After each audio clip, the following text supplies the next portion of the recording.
green-eyed lady, lovely lady.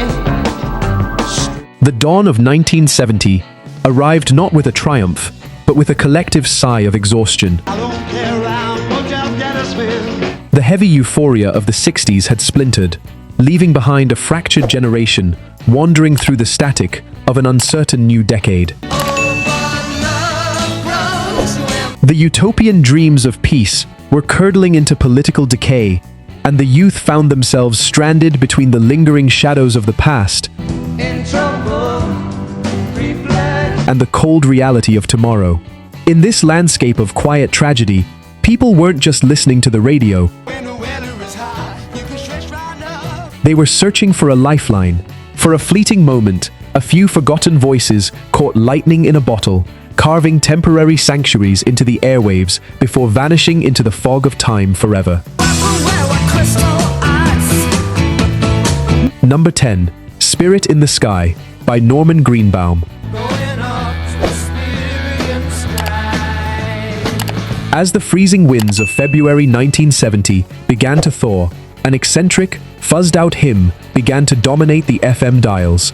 It was a bizarre gospel track, written by a Jewish musician, yet it somehow became a universal sanctuary for millions of souls reeling from the chaos of the Vietnam War era. The song defied logic, climbing to the top of the UK charts and selling 2 million copies. It wasn't just a pop hit. It was a joyous, stomping coping mechanism disguised as a psychedelic prayer. Today, it remains a monument to our collective desire to find peace before the final curtain drops. Number 9, Reflections of My Life by Marmalade. In trouble, reflections of my life. By the time the spring rains of May 1970 arrived in America, this fragile Scottish masterpiece had climbed its way into the top 10 of the Billboard charts. It was a song born from deep exhaustion, capturing the universal pain of growing older in a world that refuses to slow down. I'm changing, arranging. The devastatingly simple lyrics spoke of a changing world and a heavy heart. It proved that across oceans, thousands of lonely listeners were searching for the exact same cure for their homesickness. It remains a beautiful illusion of comfort for the weary. Number 8, Love Grows, Where My Rosemary Goes by Edison Lighthouse. In the earliest weeks of January 1970, a burst of pure, unadulterated sunshine conquered the bleak British winter, spending 5 weeks at number 1. Created by studio session musicians who immediately dissolved, the track was an engineered fantasy of perfect, uncomplicated love. It was a fleeting summer dream, manufactured in the dead of winter.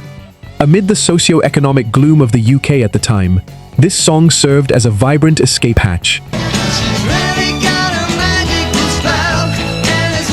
Decades later, it lingers as a bittersweet reminder of a youth we can never reclaim. Number 7, In the Summertime by Mungo Jerry.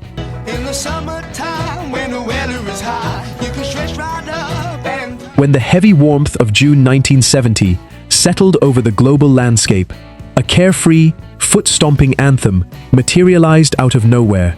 It captured the seasonal euphoria of freedom, eventually becoming one of the best-selling singles in human history, with over 30 million copies shifted worldwide. yeah, we're happy. Da, da. Yet, its massive success disguised a quiet tragedy. The band could never replicate the lightning they caught during that single, blistering season. Wagon back, 'cause it'll soon be summertime, and we'll sing again. We go driving or maybe It stands today as the ultimate audio monument to the fleeting, golden illusions of youth and summer. Number 6, Vehicle by the Ides of March.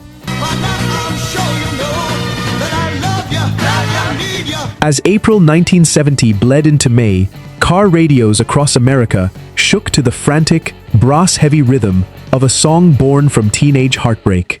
Written by a 19-year-old whose ex-girlfriend was merely using him for rides, the track became the fastest-selling single in Warner Brothers history.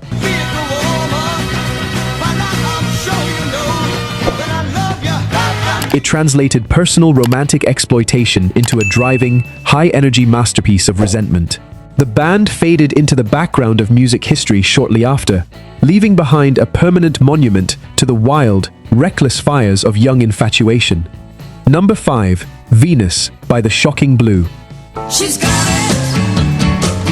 Yeah, baby, she's got it. In the shivering cold of February 1970, a hypnotic rock track from the Netherlands defied all geopolitical odds to seize the #1 spot on the American Billboard Hot 100. I'm your Venus. I'm your fire at your desire. Driven by an intoxicating, melancholic vocal performance, it cast a dark spell over the global airwaves.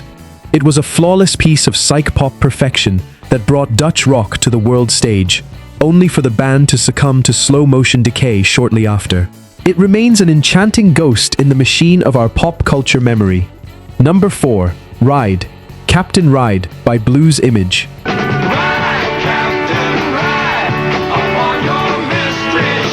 As the summer solstice of June 1970 approached, a mysterious, nautical allegory sailed onto the American airwaves, peaking at number 4. Written almost casually after the keyboardist noticed the number of keys on his piano, the song told a tale of 73 men escaping a fractured society.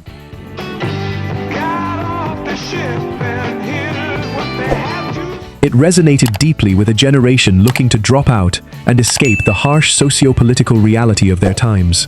The band fractured soon after, leaving this track behind like a message in a bottle floating on a forgotten sea. Number 3. OOH Child by the 5 Stairsteps. In the scorching heat of July 1970, a family soul group from Chicago released a fragile lullaby that would become the ultimate anthem of resilience. In a year defined by systemic unrest and societal exhaustion, this track offered a tender reassurance that things would get brighter. It climbed the charts not because it was trendy, but because it felt like a collective hug for a grieving nation. The group never achieved this height again, but their song remains an immortal sanctuary for broken hearts. Number 2. The Letter by Joe Cocker. By the time the autumn leaves began to fall in late 1970, this blistering live rendition had completely redefined how a cover song could capture the zeitgeist. Cocooned within the legendary Mad Dogs and Englishmen tour, it brought a desperate, frantic energy to the top of the charts. It was an exhausting explosion of raw passion, documenting a chaotic rock and roll circus that collapsed under its own weight immediately afterward. It stands as a monument to a moment when live music felt dangerous, vital, and devastatingly real. Number 1. Green-Eyed Lady by Sugarloaf. Green-eyed lady, lovely lady. As the year drew to a close in the chilly twilight of October 1970, a sprawling, jazz rock odyssey defied radio conventions to peak at number 3 on the Billboard charts.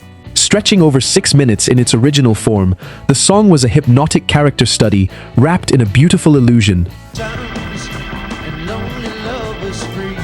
It was an intricate, sophisticated piece of art that somehow broke through the commercial noise of the era. The Denver-based band would never touch the sun like this again, leaving this track as the crowning, enigmatic masterpiece of a year lost to time. When the music fades and the static returns, we are left only with the ghosts of 1970. Which of these brief, beautiful lifelines belongs to your own history? Let us preserve these fading sanctuaries together. Leave a mark of your passing by liking and subscribing to the Legend of Tunes